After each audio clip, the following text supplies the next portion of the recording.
course, the front was way off in the northwest. Now, however, it's moving into the central part of the nation with a couple of high-pressure cells behind it.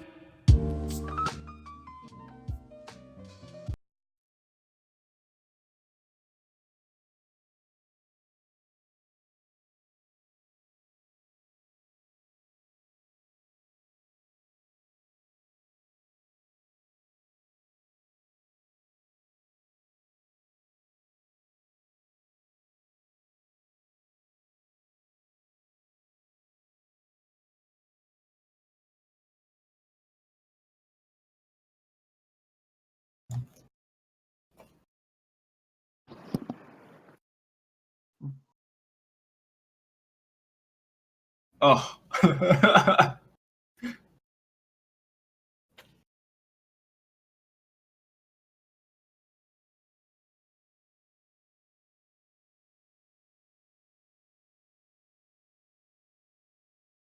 Not much, man. What? That was like a month ago, but yes, I am located in Vegas now, which is pretty cool. But yeah, other than that, not much. Gotcha. This screen is actually still blocking a bunch of boxes I haven't unpacked, so still dealing with that. But eventually, I'm actually gonna take this down, and it'll be nice back there. But for now, and actually, there's gonna be a stripper pole here too, but that's not for you guys to worry about.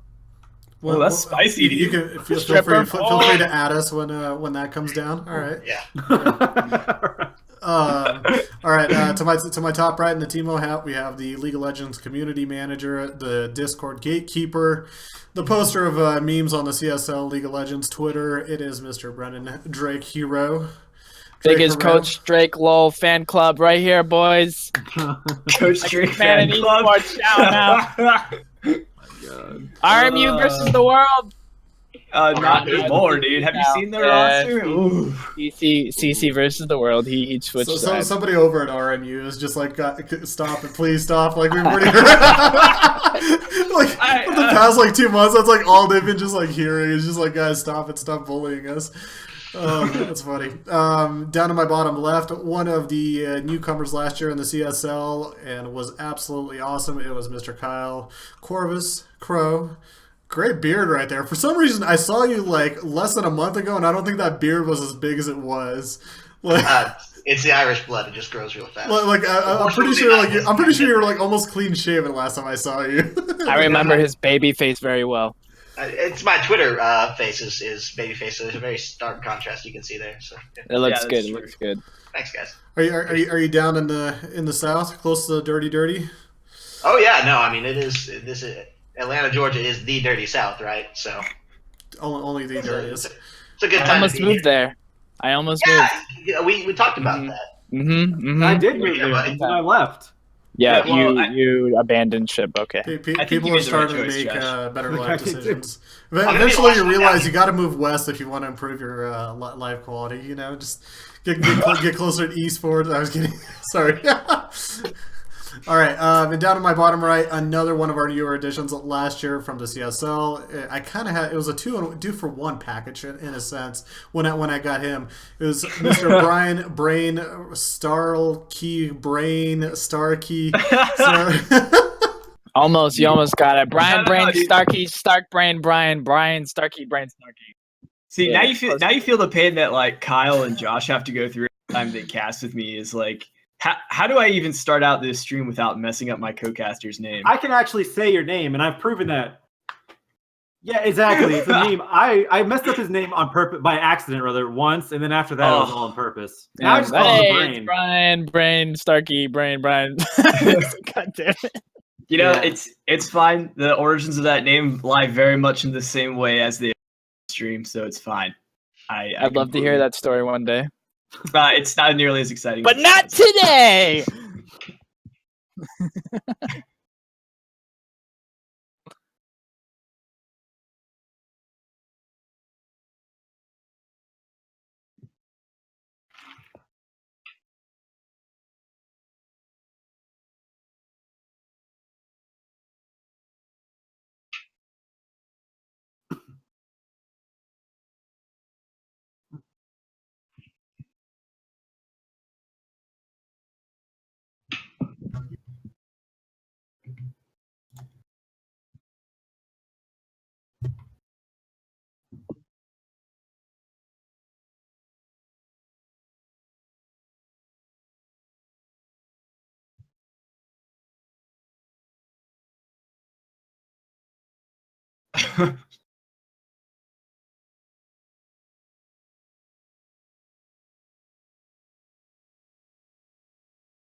Fraser.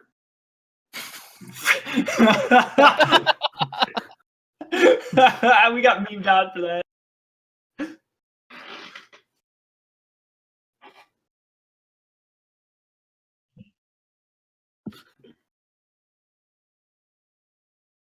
What a game. Oh my gosh.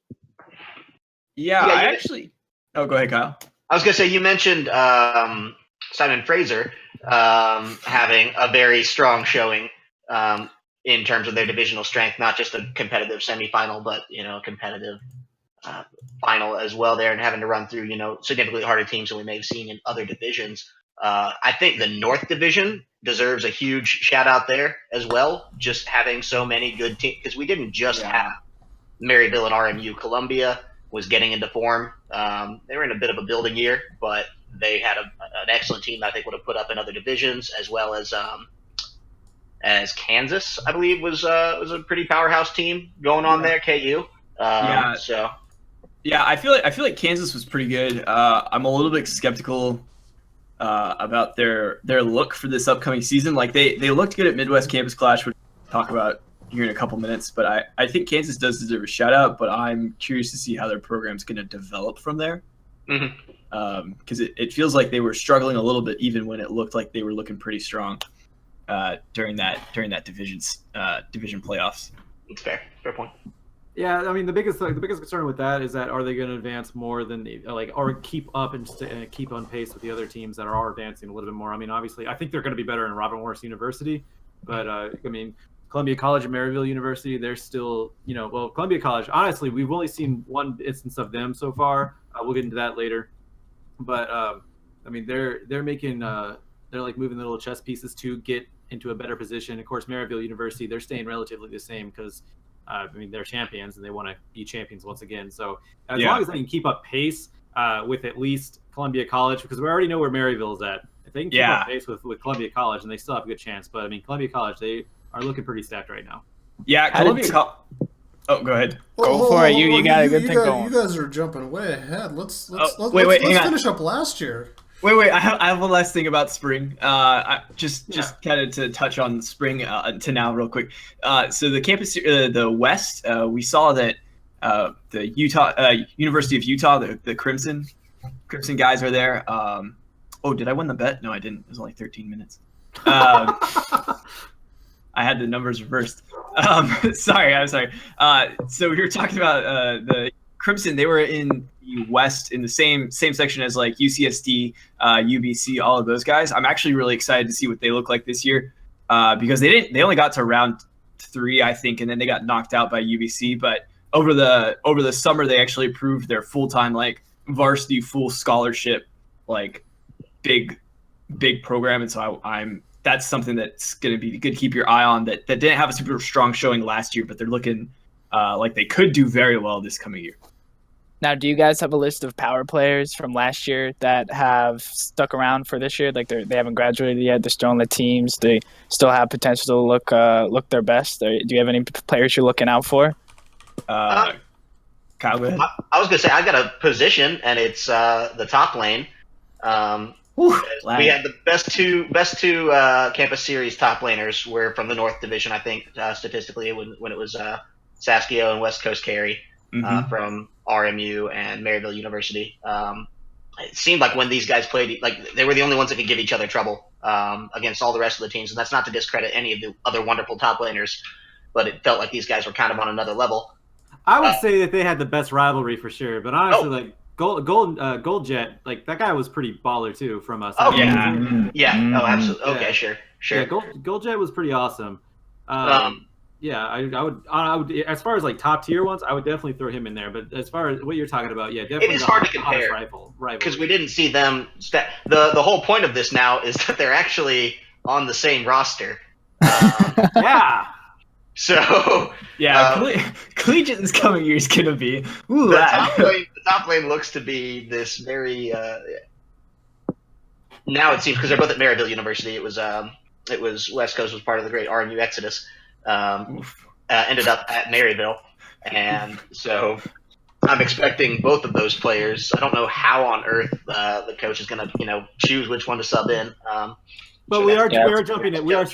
We're jumping ahead pretty far though there because we are supposed to be recapping right now. Because I know. I mean, as far as these two players to look out for, and they're on the same team, is for sure. Consensus of them. For sure. But I mean, going back to the spring playoffs though, I mean, they definitely had the hottest rivalry in my opinion as far as top lane goes. And I even got called a name by Saskio, but it's okay.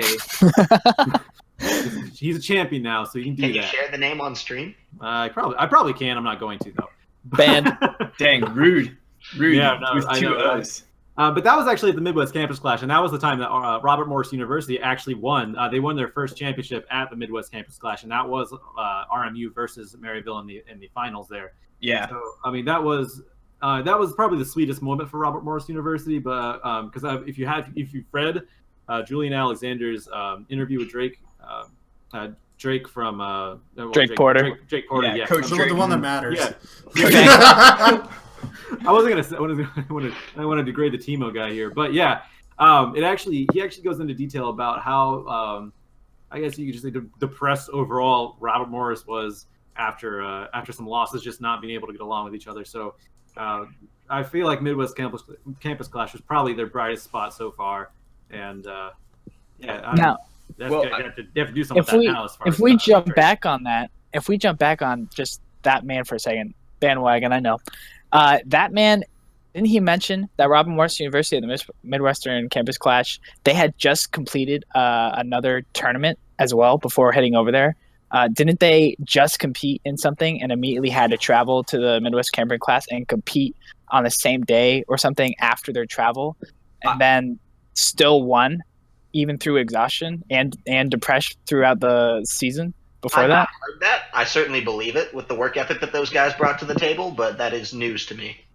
I think I do remember conversations about it, like them playing in a tournament beforehand, but I don't remember what came of it. Those guys were like, all the players were always like so busy that trying to get like FaceTime with them in between games was pretty impossible. I mean, they're competing and they're doing schoolwork, so it does get kind of hectic for them overall. But as far as what you're speaking of, I actually don't remember. And it was if that was in the article, then I don't remember it. But who knows, man? Those kids are crazy. All right, not to cut you guys off. You guys are off and running today, so that's awesome. This would have been good for probably a 3-hour podcast if we ended up scheduling for it. But spring playoffs happened, and we had the Midwest Campus Clash where Columbia College, Maryville, Ohio State, Illinois, Michigan, Grand Valley, Kansas, and Robert Morris showed up for a bit of an invitational over at Columbia College. Josh, Brian, Kyle, you guys were all there. How was that as an experience, as a kind of a LAN event in a sense for these type of teams and the competition that was there? It was pretty hefty in regards to who was actually there for the collegiate side. You're looking at probably almost, you're looking at 5 to 6 of the top, 10 teams, I would say maybe in that ballpark. Yeah, right. Well, we had the champions there, so that's at least one of them. Top 10 maybe. I don't know if we had about 6 of them, honestly, because we had Maryville, we had Columbia College, we had Robert Morris, we had Kansas. Yeah, and then if you want to make an argument for anybody from Michigan to Ohio State to Ohio State University is like the best team that we have in the whole collegiate. Get out! Get out! Really no arguing that at all. Go through your screen right now. But hold on, for serious though, we probably had at least I would say at least 3 of the top 10 teams because I would count at the time Robert Morris. Like I said, nowadays a little different story. Robert Morris, we had the champions Maryville, and we also had Columbia College. University of Kansas.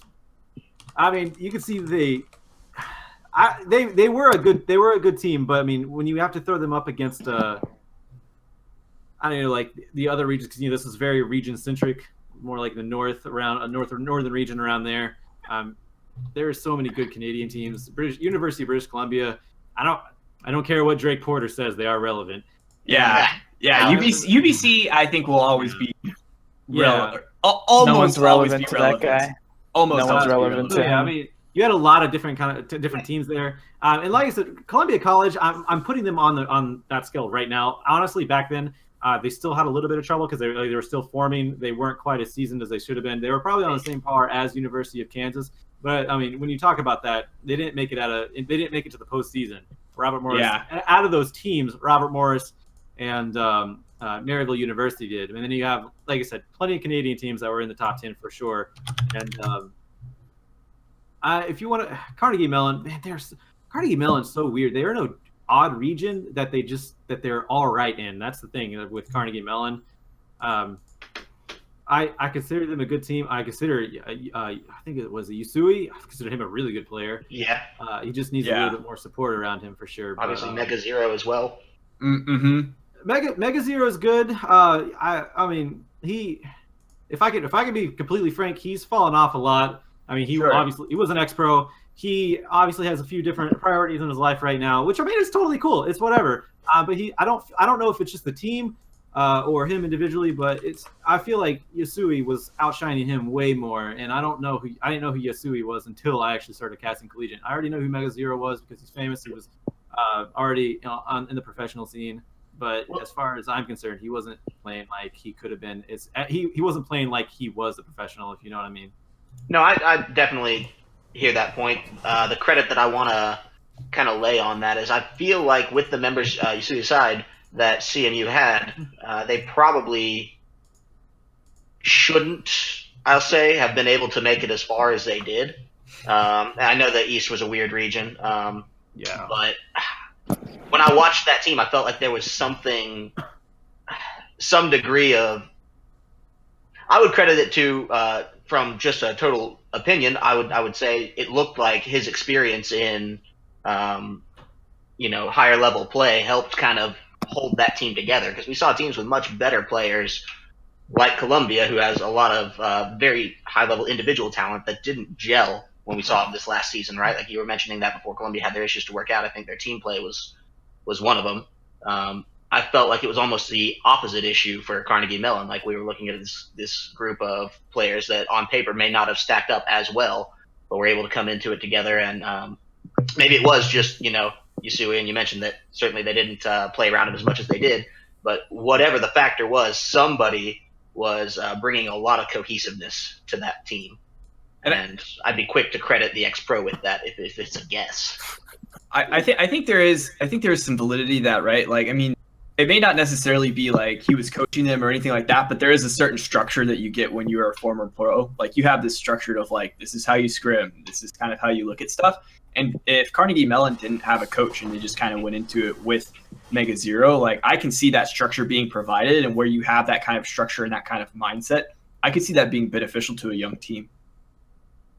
Yeah, no, I mean you're definitely right. And I'm like I said, I don't want to take anything away from Mega Zero and his experience, but I mean, it's still, regardless, when you got onto the Rift, it just didn't translate as well as it should have. But again, he was also, they were going against the region that had University of Toronto in there, and that was pretty much a given that University of Toronto was going to go.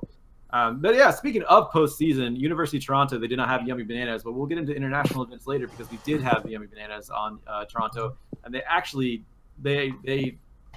I wonder if Yummy Bananas was actually on Toronto during the postseason, if they would have won the championships. They're pretty good. It would have been spicy. It's a good discussion point, obviously, to have. But before we get into that, potentially, we had as well the Canadian Invitational up in Toronto at our finals, where we had British Columbia, Ryerson, Simon Fraser, and Fraser. There's no I in it. Fraser. Simon Fraser. Yeah. That's the one that trips me up. Like out of all the teams out there, still. It did me too, and then they barraged me. I still can't do it, man. I hear. I've been here a while with the CSL and all college my whole life, so yeah, Simon Fraser. We'll get that right eventually. Just pick one, just like laser, except with an FR at the start. Yeah. Or Naser, but also FR. Then we had British Columbia as well join in. It was a good, I want to say invitational in a sense for the teams that were participating. You look at the postseason side of things. Toronto, they also didn't have Yummy Bananas, if I remember correctly, playing in that. So They did not. He was still on vacation. Yeah. So eventually, Simon Fraser did end up beating Toronto. We're gonna get it. We'll fix it as we go. We'll start counting. We'll end up beating Toronto, and then British Columbia beat Ryerson, and then eventually British Columbia, for that hell of a weekend that they had for that school. They ended up beating Simon Fraser. Yeah, so that was a pretty interesting little invitational up in Canada. I think British Columbia showed a little bit more class than they did during the regular season play, and they looked a lot better and more practiced, I want to say. Do you guys have any kind of thoughts or anything that you guys remember from those matches? I mean, without Yummy Bananas, I expected somebody some team that wasn't Toronto to win. I mean, that's no offense to Toronto, but if Yummy Banana, he's really freaking good, and you can tell that they're a team of 5, and when they're missing somebody, have to put in a sub. Who the sub was actually good. I feel really bad for forgetting his name, so forgive me, but he was the one that played in the postseason. But I mean, regardless, he was still a chemical in an equation that just, or I guess a mixture that just didn't fit. Didn't quite work out like it does with Yummy Banana. So, yeah, you can be as good as you want, but just like TSM, solo queue doesn't matter. You gotta work well with your team together. No, please don't do this to me. I'm pretty sure TSM won Worlds. What do you mean don't do this to me? Like you're like surprised. You're surprised. You're just like, oh wow, how could NA League of Legends disappoint me once again? TSM won Worlds before Korea showed up. No, just saying. TSM won Worlds after week 1, and then they're like, no. You see this trophy? This is like, we just don't want this. Be gone. Just throw it all away. Oh, absolutely heartbreaking. Collegiate. Remember Collegiate? Right. I'm sorry. Gotta start somewhere. I hate being a NA fan. It's TSM. Oh man, my heart. All right. Moving scooching along. ULOL finals. Any thoughts, memories from that? I mean, obviously, this was, I want to say, for a lot of teams, kind of a big break between their actual postseason play and when they actually got to play these matches. So yeah, I mean, eventually we saw who the class was and everybody who expected the class to be. I do think it's important to emphasize here that as far as finances go, there was no money involved in ULL postseason finals, but you did get the trophy, which is really freaking awesome. Obviously, Maryville University won that. I believe it was like Maryville University versus Toronto in the end. If I'm correct. Yeah. Because Robert Morris actually lost earlier in the finals, which to Maryville. They were same side of the bracket. Yeah. So which again we're gonna get into the whole University of Toronto versus Maryville later on when we get to the international event, but. With that being said, that's one of the reasons why Yummy Bananas actually wasn't on Toronto. He didn't have to be because there was no money involved. I mean, he won money for the teams, like, peace, I'm going to go on vacation kind of thing. And then came back for the International College Cup. But other than that, the ULL finals, they were exciting. They were spicy. And like I said, congratulations to Maryville once again. I'm really excited to see how they keep going this year because they've added, I mean, there's 2 schools that gutted Robert Morris, and they're one of them. So they added a couple of people from Robert Morris over to Maryville. So we're gonna see how that works out this year because I guess it's a sub player. I mean, it's William Hart Yang. William, I actually forget his in-game name. His name is William Yang, I believe. But he was the jungler for Robert Morris University. Now I think he's a sub. Thank you, Mordio. Yeah, I don't think he puts Mordio on his Twitter, so that's what I hear read all the time. It's just William. But yeah, I think he's a sub because I don't think Chody Walrus is graduated or anything like that. If anything, he might be a flex pick, so he might just go in and out between Chody and Mordio. But I am anxious to see how that's going to turn out. Maryville's team is actually really interesting right now because you see players involved in different games. Like you see like players like Saskia that are playing like Vainglory this year for Maryville. You see like CSGO players play or Vainglory players playing CSGO for them, and there's like this weird rotation of players participating at the current moment for them right now. So hopefully eventually once the season does eventually kick underway, they'll get focused and start, I want to say practicing or more focused practice on the games that they actually are supposed to play for at least in my opinion. But we'll have to see. Looking at the summer, we had the IIC, right, or ICC? What was it called? ICC, ICC. The ICC, International Collegiate Cup. Out of North America, who are our representatives? Toronto and Maryville. Toronto and Maryville. Obviously, they performed pretty damn well. I think I don't want to say surprised the competition, but I mean, they played as expected for the most part. Well, the last international event that we had, well, actually it was hosted. Well, it was, I think it was. Correct me if I'm wrong in this one. It was sponsored by Africa TV, but it was hosted, organized by CSL. Is that correct? The Azuba one, yeah. Yeah. Oh no, not the Azuba one. The Azuba one was before this one. That was when Texas A&M won. This one was when University of British Columbia went over to Korea and beat their teams as well. That was after the first championship, I believe. The first championship that they won, not the first championship, but the first championship they won. But, my God, you're pulling deep into my head. I'm trying to remember what that event was.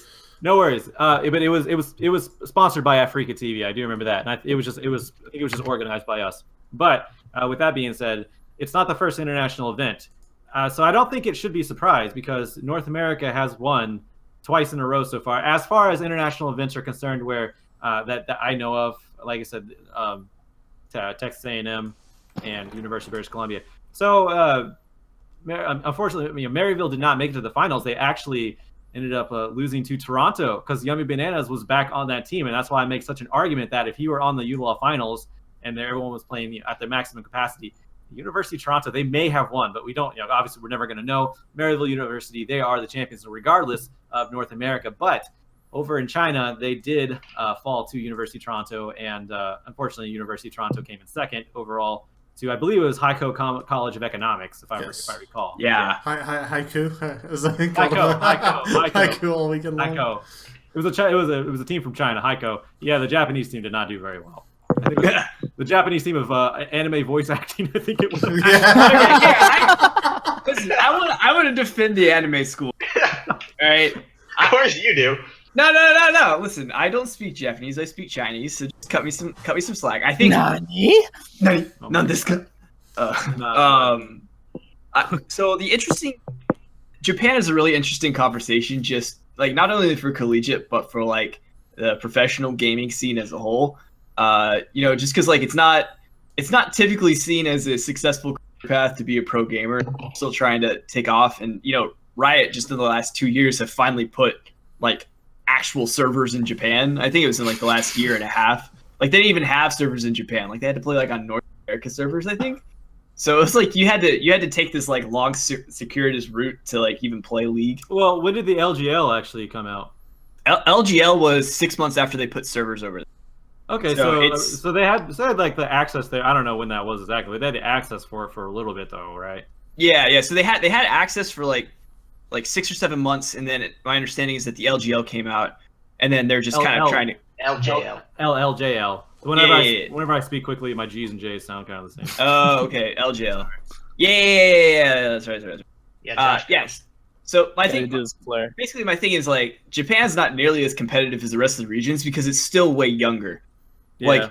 Even with Brazil and these wildcard teams that we see in Worlds, these guys have always had servers and at least local things to play on, and it's not a culturally weird thing. But with Japan, it's culturally weird. They didn't have the servers, and it's been it's only been within the last 2 years that they've really kind of started to ramp that up. And so I think it's cool to see even if it's the Japanese school for anime voice acting at a tournament, it's neat to just kind of see the scene evolve, and it's opening up to more regions outside of what we're used to seeing.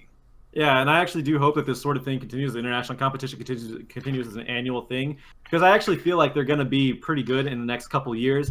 Because through my research of actually trying to find anything I could on international teams, Japan, well, at least the Japanese website, they were all fleshed out. They seemed like they had a whole group of people that really cared about the infrastructure of the Japanese collegiate scene. I actually still follow. I mean, they always tweet in Japanese, so I don't know what they say. Japanese stuff, obviously. Right, but they do have a decent infrastructure as far as giving incentives to play more, sure, rewards and things like that. they have a pretty website. I mean, if anything to go off of, if there's any face value to go off of, everything looks good. Like I thought they were gonna be good. Like going into that, and then of course I watched it and it was complete opposite. But going into that, judging a book by its cover, they looked amazing. Which if they care about it that much, I hope that the training will be better and the infrastructure for the actual students will be better through the years. So the thing that gets me, right, and Kyle, he always talks about Japanese. Like, you know, you have the great miracle after World War II where Japan was like totally destroyed, and then they just came in and like basically copied everybody's. I'm sorry.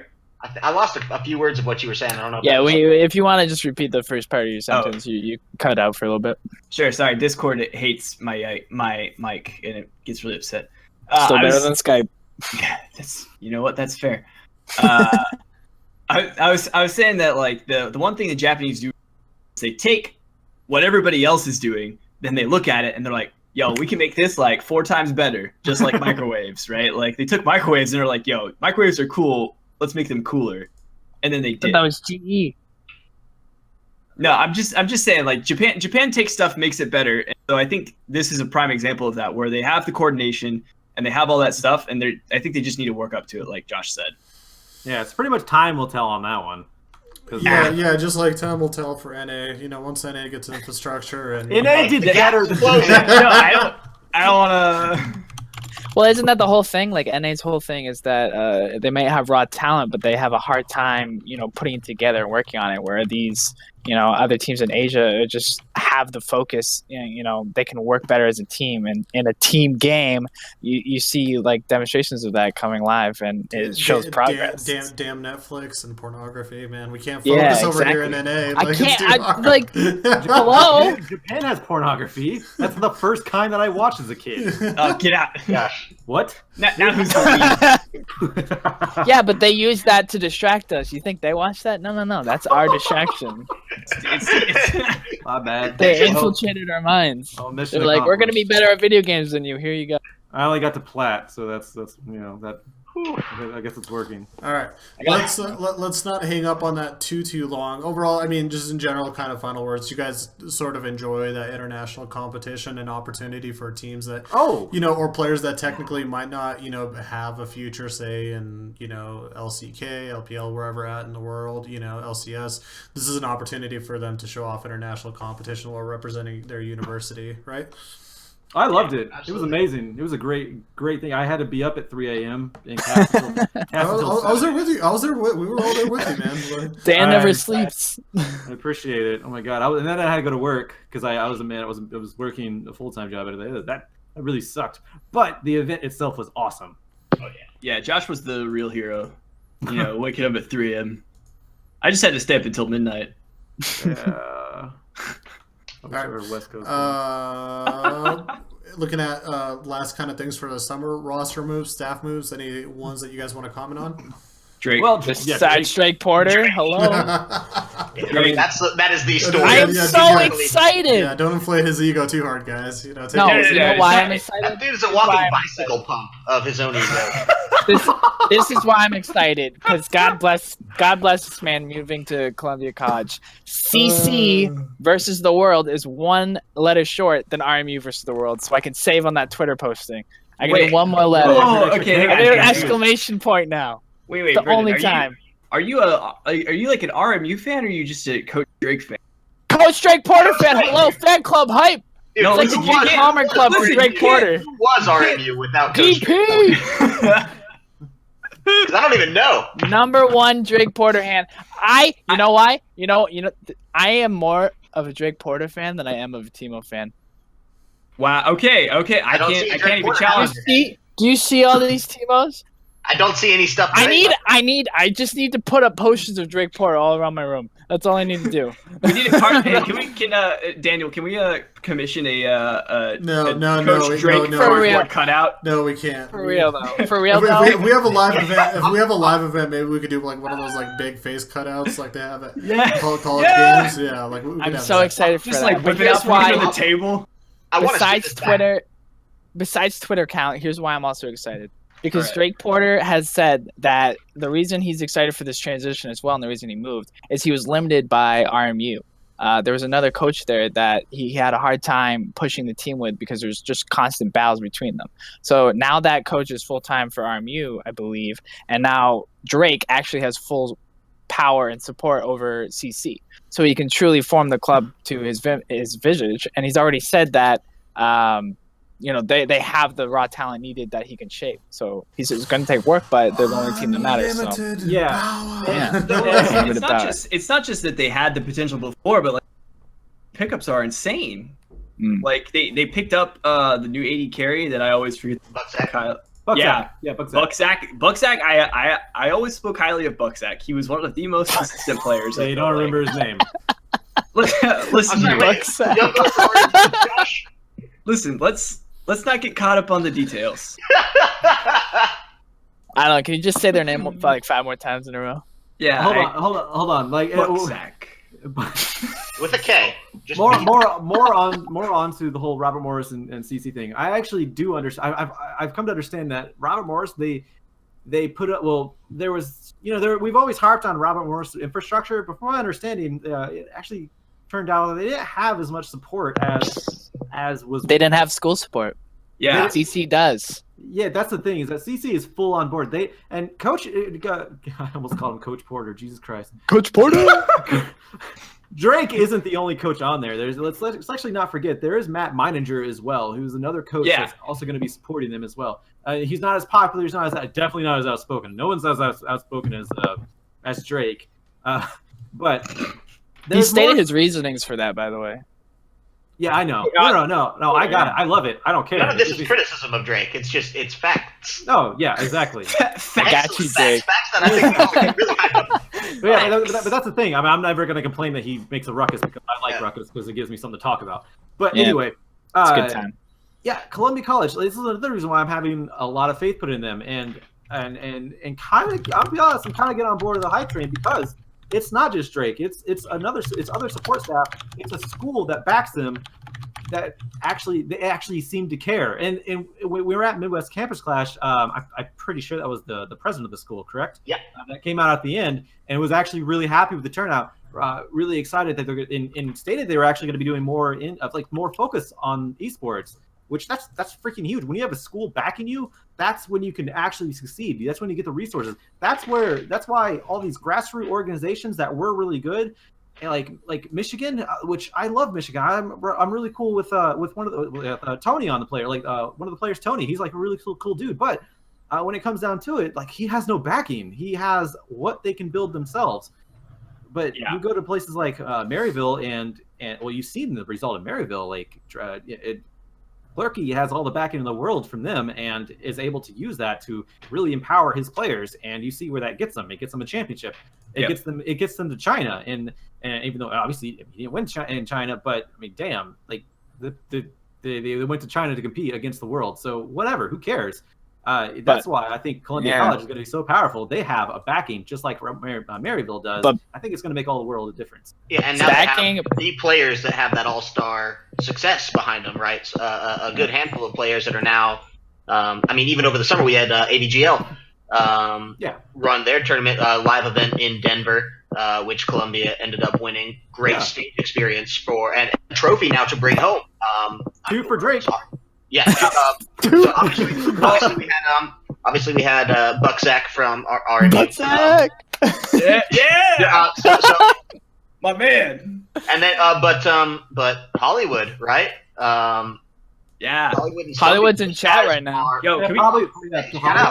I'm actually really excited about Hollywood too because he's only improved over the course of the summer. And Hollywood and Stumpy under Drake. Stumpy. Okay, hang on. Let's talk about Stumpy. We can get to Hollywood in a second. Yeah, because we talked about top laners. We missed over. We didn't talk about Stumpy. So So Stumpy is probably going to be the most improved player. Yeah, look at the hands, man.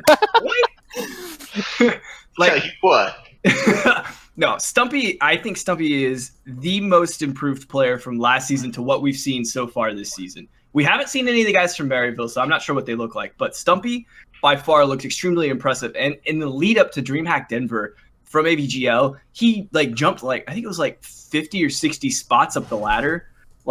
dude went off, as well as Hollywood. Both of those guys, they went off. Yeah, Hollywood has been posting his results, and I mean, when he spams Talia, he's amazing. Obviously, he was probably one of the best Talia players in Collegiate. But even outside of that, he's still improving and posting about improving. He's making conscious efforts to improve, and that's amazing too. And that's also what a Drake's doing as well. I mean, obviously Hollywood wants to improve, but Drake has always been a big motivator for his teammates or his players to be able to improve and give them the opportunity to improve. And that's the biggest thing. You need that backing. You need that more support. You need those good coach guidances because backing from your school isn't everything. Take a look at Irvine. They probably had the biggest backing by their school ever last year with one of the first ever esports room decked out with everything. And so that actually because CC Columbia College, they have their little miniature esports practice arena too, right? Like now they do, have yes, that, yeah, they have that. Like they had it right before Midwest Campus Clash, if I remember correctly, right? Like it had just kind of opened up more or less recently. You mean their training facility, right? Yeah. No, it was open during the Campus Clash.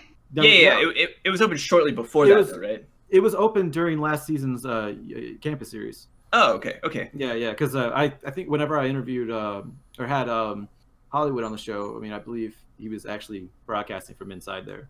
Yeah, they were in the room. They were in the actual room. I think that might have been the third or fourth week of the campus series. And actually, real quick, when we're talking about like infrastructure and team backing, the reason that I brought up University of Utah in the at the very beginning, talking about them out on the West, is like now they have that backing. Like they're one of the first like power schools to really get that varsity program, and it's not League of Legends varsity. It's like it's esports varsity, right? Like it's they have an Overwatch team that we saw out at the AVGL DreamHack. Like they looked extremely good. Utah did well even in the league ULOL that we saw last season, and like that's like if they're able to do that well with 5 or 6 months just from spring to fall in Overwatch, where they didn't really have that structure, I'm really excited to see what they do with League. And from some of the talks that I've had with them, they've got a lot of support from the school. The school is really letting the director and these teams build the program how they want, and just kind of figure it out. And that's really exciting to me because that's like a huge step in a good direction for like collegiate esports. Definitely. If you want your players to play, they're going to play. And when they play, they practice. When they practice, they get good. Just how it works. And there was also another event over the summer as well. Let's not forget about this one. It was 10 gig, and it was actually won by Texas AMU. So there's actually been other teams. Mississippi, I think it was Mississippi State. One of our writers is from George. He's from there. That team got third. He outright said that they were kind of trolling, so I don't know how legit the competition was, but regardless, Texas AMU, who they actually won their division last year, they got A&M, right? Yeah. Texas A&M. Texas A&M. Okay. Sorry about that. I think I said AMU. That's fine. I think. Yeah. Oh, go ahead. Oh, I was going to say, they've got practice as well over the summer. I don't know how legitimate it was as far as the competition. From what I heard, it was kind of a troll event. But they had a good time, and practice. You need that live stage experience. So a lot of people sometimes choke at that point. So if anything, it's just more practice, even if it was troll. Yeah. Well, anything is something. Well, and there's the morale factor too, right? Like winning a tournament over the summer, no matter it is, like that really affects you, like your mindset to start a season, and like how are you going to jump into practice, like how dedicated are you going to be to play like this semester, because these guys are still students, they still have lives outside of League of Legends. As much as we like to kid ourselves, no, they don't. No one has a life outside League of Legends, trust me. There's no life. Once you install, you're signing a contract. Yeah, you can even uninstall, and then your life is just reinstalling the game, and you have to sit there and watch the There's a Reddit post that says like we need to stop saying that casual is 2 games a day. Dude, that's like 2 hours of your life. I saw that on the front page today. It's no Dota 2 where like one game is 5 hours, but I mean, come on. Hey man, we have to work.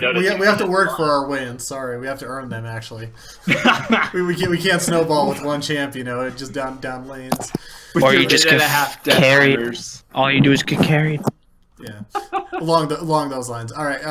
In regards to roster moves, staff moves, that is kind of in general the gist. Obviously, the Drake coach move.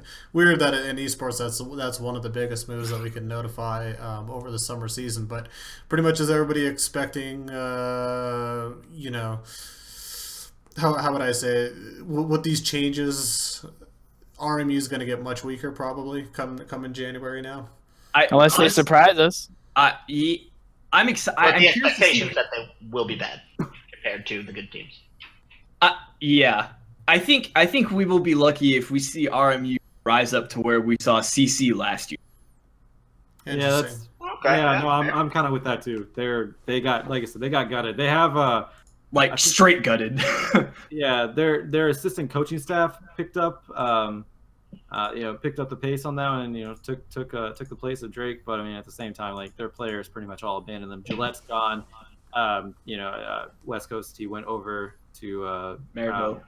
Yeah. Mordio, Bucksack. Bucksack. Is Evan RL somewhere in the mix still? I just see him make memes about Drake. I actually forget where he's at right What's now. What's wrong with that? Yeah, who's the guy that does the perfect crop pictures of Drake on Twitter? Who is that guy? I want that man is my idol. All right. Before we get too railed off, let's look at the fall really quick in general. Fall recap. Feel free to lead us in, Kyle and Brian. You guys were part of the AVGL events regarding League. Tell us kind of what kind of competition you saw over there during that period, since we've been a little bit empty-handed for the fall portion right now. Sure. Feed us a little bit of League. We're hungry. Sure. So a lot of what AVGL actually focused on this year, what we kind of ended up casting, where the in-person stuff was grudge matches, which is a totally separate from kind of the regular season and the teams that we're going to be focused on as more inter-school storylines. So steering away from that and just their actual season, we kind of saw Columbia, who we've been just talking about all show, just run right through the whole thing. They ended up at DreamHack Denver to cap off the season, going up against, was it Houston? Yep, University of Houston. University of Houston. And there they only dropped one game, which, from what we heard, was because their bot lane started trolling. Yeah. Okay. That's from a CC staff member. He said, "Yeah, no, our bot lane's trolling, and we're going to destroy the next game." And then they came out and blasted Game 4 to take away the whole series, and Columbia crowned themselves kings. The interesting storyline there is that some of the other teams that we've got our eyes on were nowhere to be found in this AVGL tournament.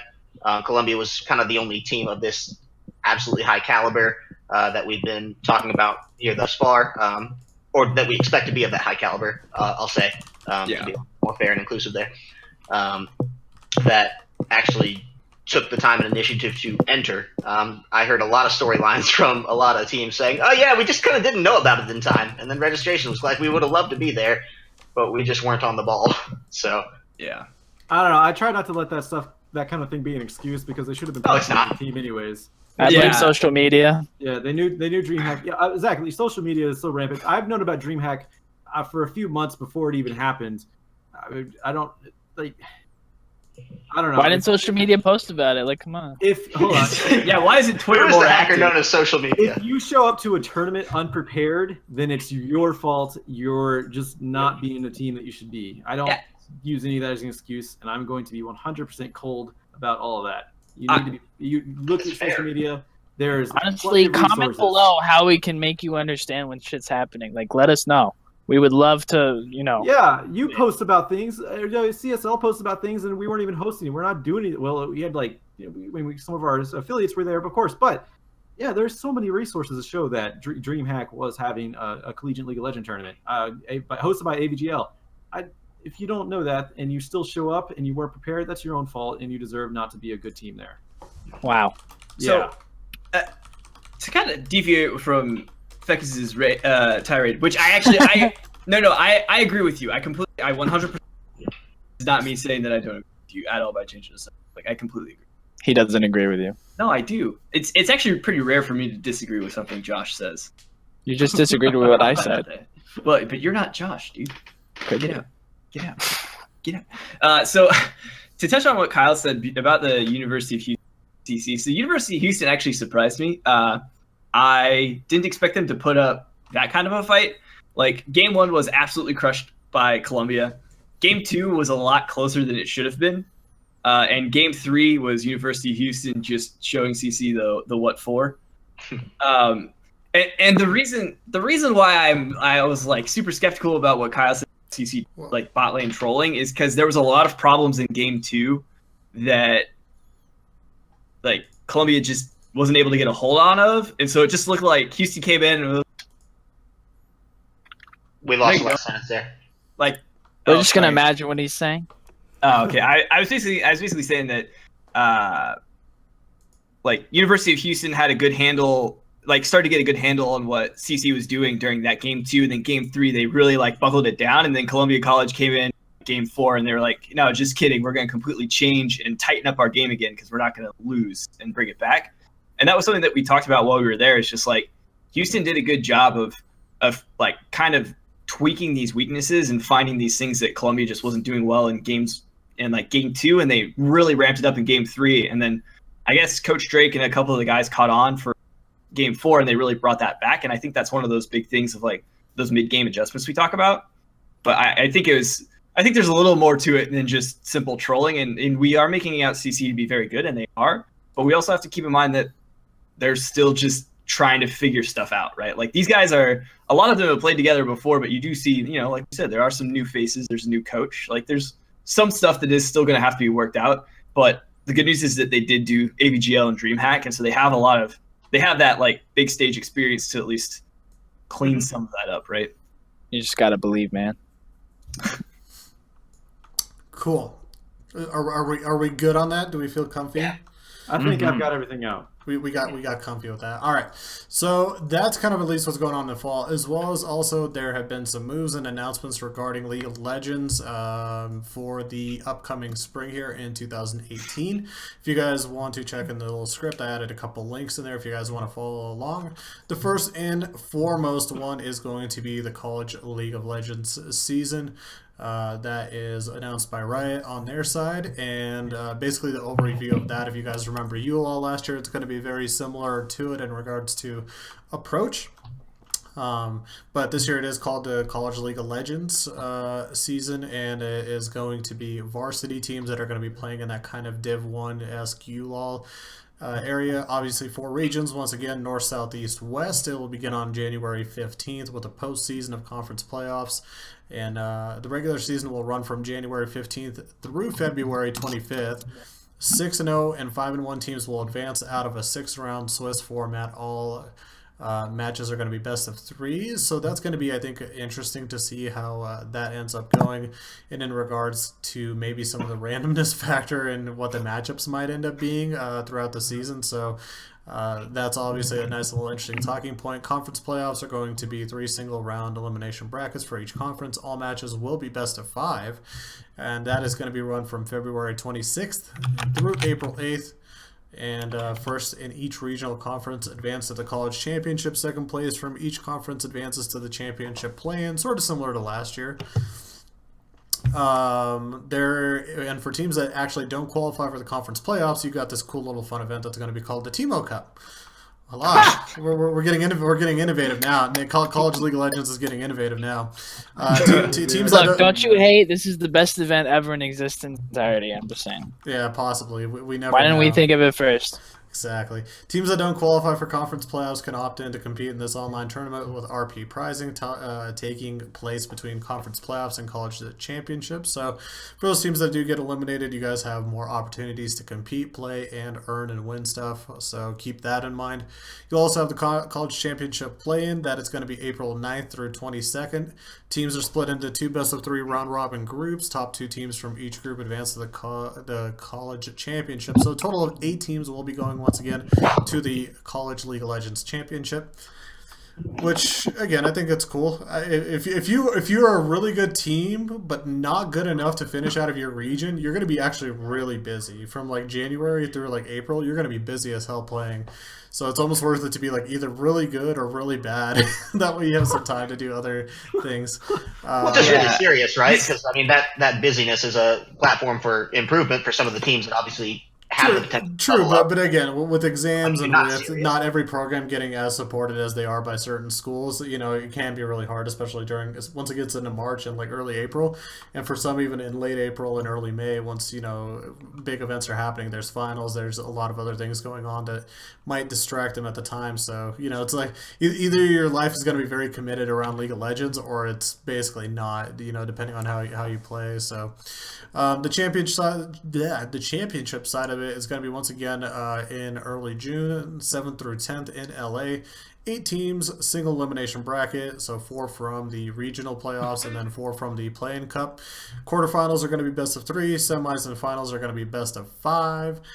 And pretty much if you guys are familiar, you guys can just go to college.lolesports.com if you are a top-end club at your school and want to sign up and are already not part of a League of Legends club under Riot's system. You should definitely sign up and get ahead on that. Now, on the CSL side of things, while Varsity is going to be run over on the side of Riot, on the CSL side of things, we're going to be running the JV1 and JV2. So think of that as like Division 2 and 3 for those that remember last year. Going to be a full spring season run by those teams. That's going to be run 7 weeks of play. Playoffs, obviously, after that. And then the top 4 JV1 teams are going to be heading to the finals in 2018 for as well potential opportunity to win some prize money, $5,000 for first place, $2,500 for second, and then third place, $1,250. So not too bad in regards to some Division 2, quote-unquote, JV1 play. But again, spring, once that gets underway, full-blown League of Legends back again. How do you guys feel? Have you missed it? Quote from SSpaceGG in Twitch. I chat. love it. Hear just how much Dan loves talking about League of Legends in his voice right now. Well, I mean, I'm reading an announcement right now. Like, Tell us how you really feel, Dan. Tell us how you really feel. I'm sorry, I got to read like 8, 9 Let me pages just of take off the hat and just throw it Well, on you the heard ground. you heard my enthusium when I said Tebow Cup. Like, I mean, that was If peak. this were Dota, you'd be saying this in Russian. You were so excited.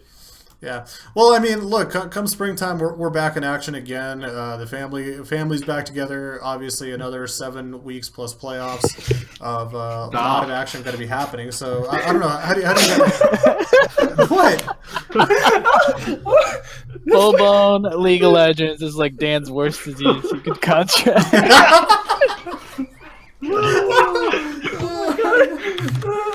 Shout out to SSpaceGG. Oh wow, that's not bad. I'm sorry, Oh, sir. you Your have casual League of low. Legends has spread to now full-blown League of Legends. Yeah. That's great. We expect you'll be gold by fall. I'm so sorry. Sorry, Dan. You have the shrooms. We're sorry. You'll never be able to go back to Dota 2 ever again. Yeah. God. Okay.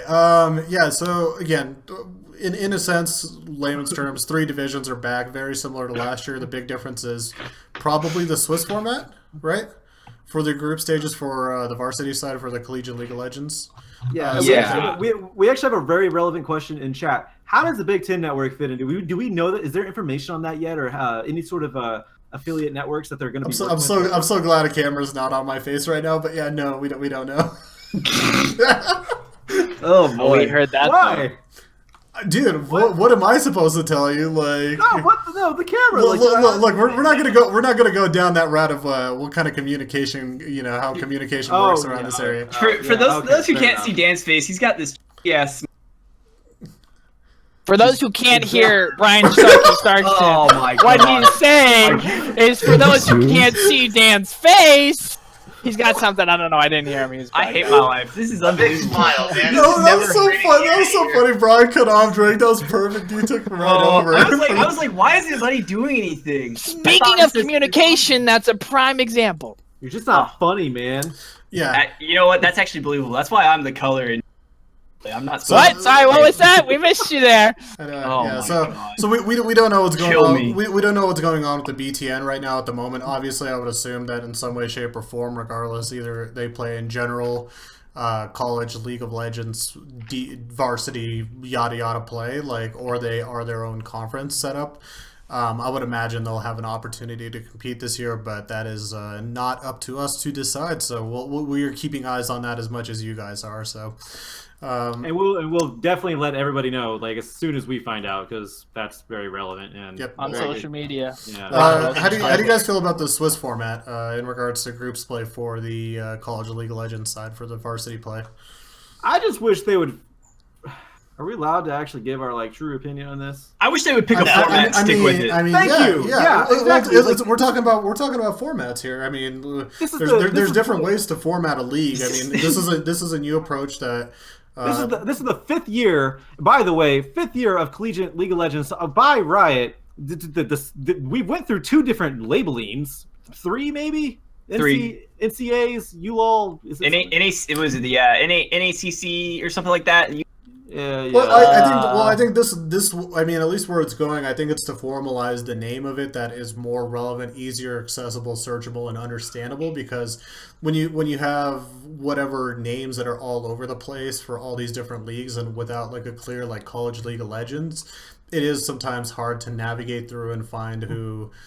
I want to say who's some of the primary operators or what the league in particular is. This is pretty I don't want to call it bland, but it's very straightforward. It's College League of Legends, the varsity teams are going to be playing. So this is very relative in terms of that we would see, I feel in sports and athletics, and I think that it may open up a door as well for schools to work under those things when they, label teams their varsity team, as we're starting to see a lot of times now with Utah and all these other schools as well. Yeah, my real opinion on the Swiss format will come out next year, because if they have the Swiss format again, I'll freaking love it. If they get rid of it, then I'm gonna hate it. I hate it when they change things every year. I just want them to be consistent. Well, for me, how many years will it take to get the right one? No, but the thing is, you can't ever know if you have the right one if you change it. Exactly. Give it some chance. Okay, to play devil's advocate, not that I really don't have a strong opinion on this at all. But if you have the resources and the relatively malleable landscape that Riot does with this right now, from their perspective, does it not make sense to just keep throwing darts at the dartboard and seeing what sticks best? But they're not running it. Battlefy it. And we did it last year. They're not. That's the real issue.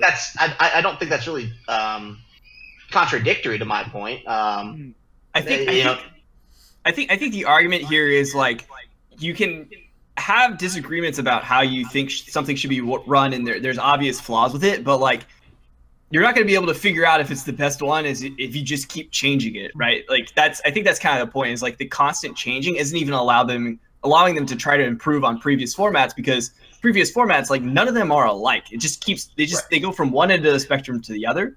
So there's no entire consistency. season of data not enough? No, absolutely not. Seasons of data? I'm just probing you out here. Come on, Kyle. It's not 2 or 3 seasons of data. You can't have 2 or 3 data if the formats are completely dissimilar. Well, that's what I was asking. Is what is that number then that we need then to that has to be be at this point? At least 2. At least 2 years. I would say try 2. That'd be great. Okay. I want them to do it themselves. But just in general, the concept of Swiss format, we're going to see a box of teams from one region. 0-0 plays 0-0, then 1-0 plays 1-0, and 0-1 plays 0-1, and then we continue up and down the tree, matching up people with the same relative records. Eventually, we're going to get to a point where some of these stacked divisions, like the West, most likely the North as well, if they do it similarly as they did last year.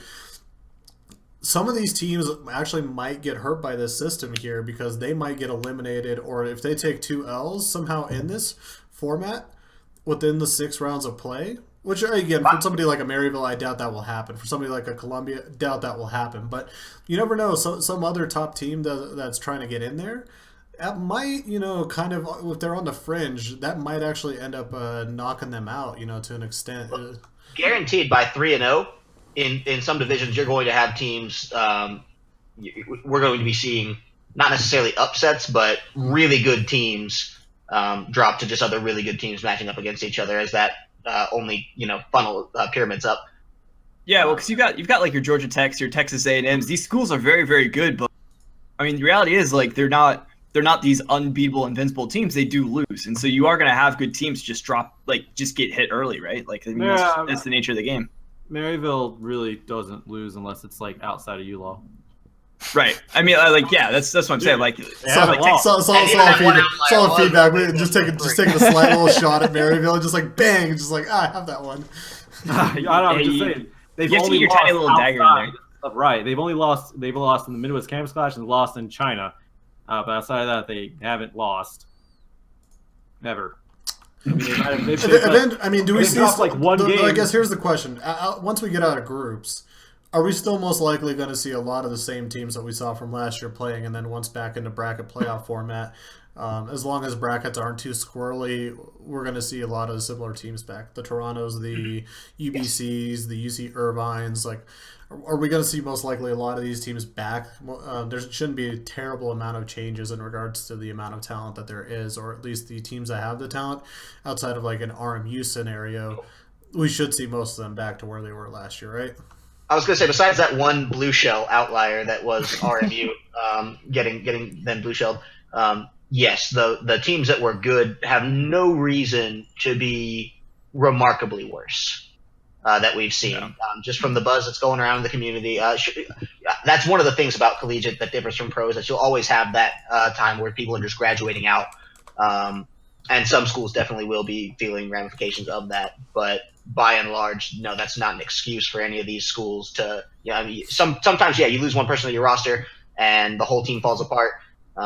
If you're a collegiate program school, you're planning with that in mind, and you're building your team with that expectation and to be able to survive those kinds of blows.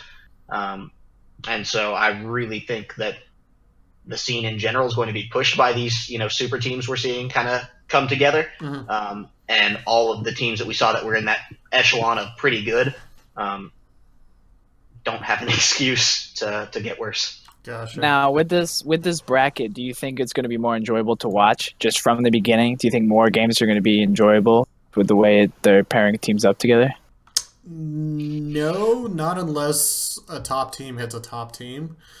I mean, again, it's not much of a secret anymore. A lot of the majority of the matches that you're going to see during the Swiss portion are going to be 2-0s, unless you get somehow a good a good team versus a good team, which is very possible now with the Swiss format. This is maybe the one advantage of the Swiss format. You have a potential for more exciting matches happening during the group stage, where you didn't have that during the group split of last year, where pretty much all the top teams were split into their own regional separate group, and they never had to touch anybody really until they hit playoffs. So maybe this is the advantage with Swiss format. It gives a little bit more excitement to the group stage and a little bit more parity that might be needed during the regular portion. That's probably what they're going for, right? They're right. They want to entertain people. You don't want to be bored during group stages too. Excitement can't all be in the final, so maybe that's what they're going with the Swiss. Yeah, to be fair, some of them are pretty predictable. Like, we called a lot of them last year, pretty easy. I mean, there's always going to be that. There's that, and the actual pros too. Like, there's teams that you just, SKT, Oh no, SKT. I know they lost. I know. But like before, like group stages, like all through up, you're like, all right, we know these guys are going to win. Gotcha. So. All right. Don't mean to cut us off. We need to continue to move along. For those that are interested in signing up for Collegiate League of Legends this year, there's the College League of Legends side that you can check out on the Riot website that I linked right there, college.lol esports, or you can check out that article I just linked for the C-Star League side if you're interested in signing up for JV1 or JV2. Go on ahead and do that. If you are a team as well, I might note, that is very concerned about their skill level, there is JV2 that limits players to gold at most. That can play for that league. So if you guys want to have a really fun casual time, that is where you might want to look at to play to improve your skill, or just have fun playing for a few weeks some League of Legends in the spring. Yay. So good practice. Some great practice. Quick note on the World's thoughts. SKT. No, be gone. Be gone, bandwagon. Brian's like, no, not again. No, why are you guys doing this to me? Yo, you know what? I actually really like Samsung Galaxy. I'm disappointed that RNG didn't go further. I've always been a big Uzi fan. Uzi. Yeah, I've always loved Uzi. I really like Uzi. Look, you just can't carry your team with 17 kills. I don't know. Yeah, I really like Uzi and Mako together, but I'm kind of glad we didn't see the beat from SKT. That would have been too predictable, and it just wouldn't have been as fun. What are your heartbreaking thoughts on Faker crying? Are we able to handle that as an esports community? I think he was crying from happiness. He finally can like stop being God. Yeah. I'm fine with anybody, with them covering it, with them taking pictures. I mean, it escalates esports into something that's a little bit more tangible for people who don't understand the sport. It shows you gods can bleed. That's for sure. I don't give a shit. I'm just trying to take a bat to a dead horse right now. I'm like here, take these bats right now. Just like have a whack at it. Obviously, he's still better than all of us combined. So what does it matter? Overall, the event was pretty cool, though, right? I mean, a huge amount of turnout in an enormous stadium, the Bird's Nest. I think that was incredible. Good performance overall in regards to play, and then on top of that, the production I think was really cool. Some of the interesting things that they came up with within the musical performances added a little bit of extra as well to the event. Yeah, the AR stuff that they did on the stream, they pulled a page from Dota's handbook. Yep. From that was really cool with the stats over the audience. That's pretty cool. I like that. Yeah, they're doing some neat stuff. I really like the way production in general. Me too. Speaking of production, yours just went. He's giving come back, Brian Starkey, Brian Starkey, Brain. Oh god. All right, yeah. I'm gonna sign off. I'm done. Did everybody enjoy? Oh, so everybody pretty much enjoyed Worlds. All right. Last thing that we're gonna talk about because we're running out of time. League patch and play right now. What are you guys' thoughts on some of the different patches, especially the ruins, and and League going into 2018? Took 7 years. I'm gonna give you guys. I'm gonna give you guys each a solid 2 minutes. Go, Josh. You start us. I'm glad Ardent Censor's dead. I hate that item. You can still build it, of course, but you're going to die, and it's going to be glorious. And so is your ADC, so piss off all of you people who still build that damn thing. I don't care what prototype tweets. That item sucks. As far as the runes go, I absolutely love them. Gives a lot more diversity to the entire playing field of all the champions and things like that. There's a lot of different build paths. The runes make things a little bit more specific for champions now, a lot more situational on specific situations. I'm really happy about all that.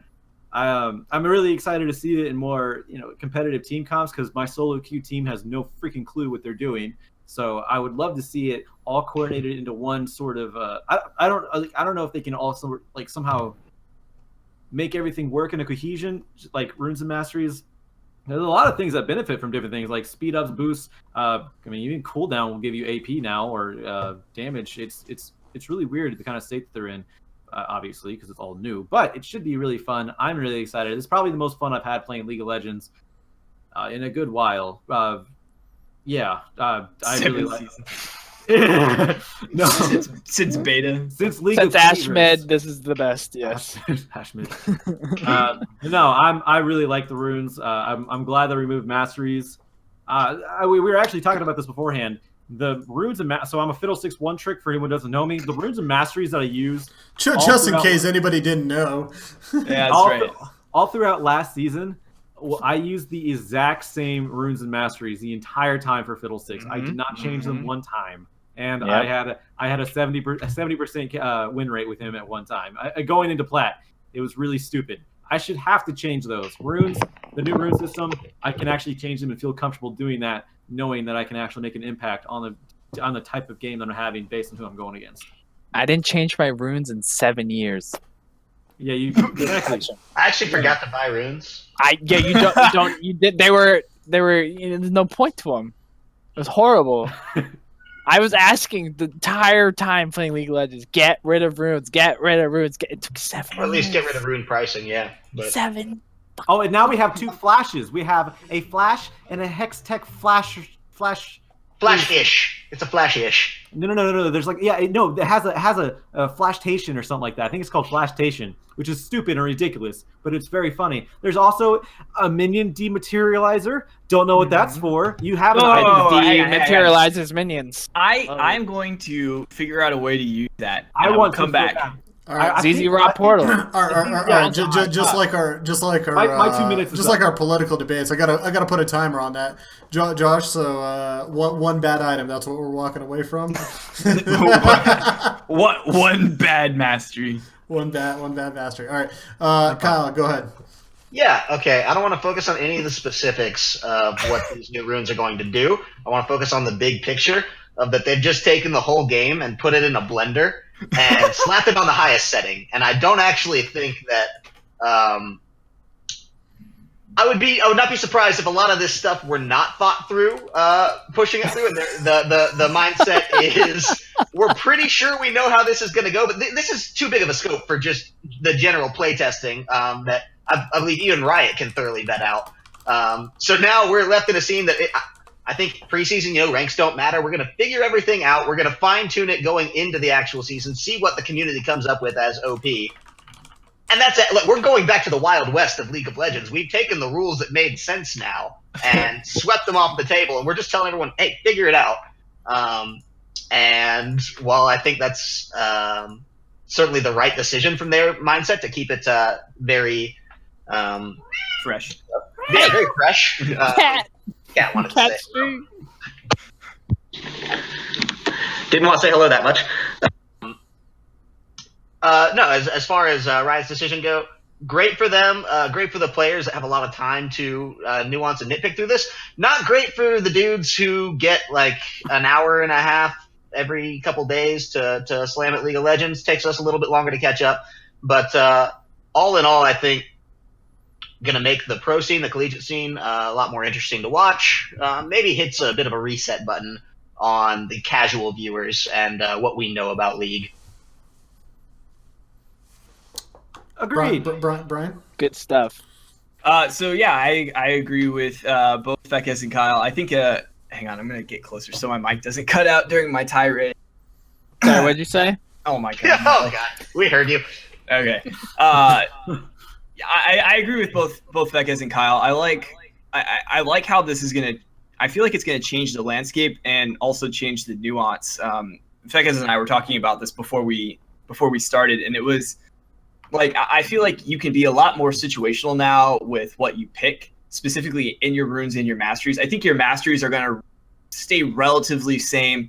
You're going to see a couple of like your keystones. Like your keystones are going to stay relatively the same, but you're going to see a couple of mix-ups for different champions. Like Lucian will probably go the precision 3-hit, where you'll have people like Jinx that are going to go like the increased like attack speed, or your Kog'Maw. Like those guys are going to go that, or your Tristanas, because like you just want to be shooting like 1,000 bullets a second. Like that's absolutely what you're trying to do. But Lucian with your 3 hits, you do adaptive damage. Like you want to do more of that.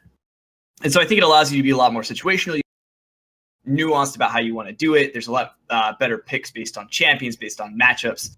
I think it's going to change the game a lot. And I want to give a shout out to Misty Stumpy if he's still in the chat. He showed me the glory of Ornn in the top lane. Ornn is just like super busted now, and with these fun. He's so much fun, and now he's super busted in the top lane. I can get at his ultimate at level 3 with the new masteries. It's on a 35-second cooldown, which is ridiculous considering how heavy of an engage it is. And he just gets stupid tanky. Like if he has some support, like there's champions like Ornn, and like you're gonna see I think probably overpowered champions are gonna get a huge boost from being able to be way more nuanced with how you really pick to build them out with this new like rune and mastery system, especially when you have junglers that are going to give you some support. Still, he loses to Teemo though. Just saying. Well, okay. Hang on, that's because Area is busted. Area is busted. That keystone is busted. Get out. I don't even use it. What? No, Frozen Mallet, Static Shiv, Rapid Fire Cannon, Warmogs. He just walked away. And Mercurial Scimitar. Those are the top builds for Teemo right now. Sorry. Top lane, always. Flash Ignite. And whatever Runes Masteries you want, combination. What are we calling that? What is the new name for the Runes Masteries? The Blue Essence. That was Runes given us. Reforged. Runes Reforged. Thank you, Fakes. Appreciate that. So whatever Runes Reforged you want, doesn't matter. You're going to win every time. that's all I have to say. That's my 2 minutes. It's going to be a great year. Hopefully, we see some more Teemos in the finals or any game at all ever. Just anyone would be great. I think there was a Teemo played in the Tyler 1 championship series. So there was actually Teemo played in CSL, and I lost everything. It was the most magical moment of my entire life, more magical than my dreams of meeting Coach Drake Porter in real life. But if we get more Teemo out of this, I will be the happiest man ever. If I got Coach Drake Porter playing Teemo, oh boy, we can only dream. We can only dream. All right, guys. Continuum would just clasp in on itself. Just really quick, thumbs up, thumbs down. What are you guys thinking for the upcoming league? Is it something that excites you, or is it something that you're interested in? Four thumbs up. The collegiate scene or the professional scene? Just in general, like League of Legends. Well, I'm always excited for the collegiate scene, League of Legends in general. I mean, I don't really keep up with professional play because, I'll be honest, I don't care. I care more about collegiate. As far as the gameplay goes, I think it's a great start, and I'm really anxious to see how they mess it up mid-season. Yeah, it's gonna be good. Teemo. All right, cool stuff, guys. All right, we are running at our limit right now. I'm gonna let everybody get their final words in. Let's start with Josh. Have a good night, guys. I actually panned to a solo screenshot of you for that. Wow. Okay. That was worth it. Worth it, baby. Good. Brennan, go ahead. Yeah, have a good night, everyone. Thanks for coming. Just play Teemo, man. That's all I have to ask. Kyle? Definitely just want to say have a good night, everyone. Very excited for this upcoming season. Excited to get to be here on the quad. This is my first quad. I feel like very good for him to get everything out. And I could not be happier going into this season. I think we're going to see some of the most fun League of Legends, which is that rediscovery. So looking forward to it. Brian? Thanks for sticking with me during my mic cutting out. It's sad.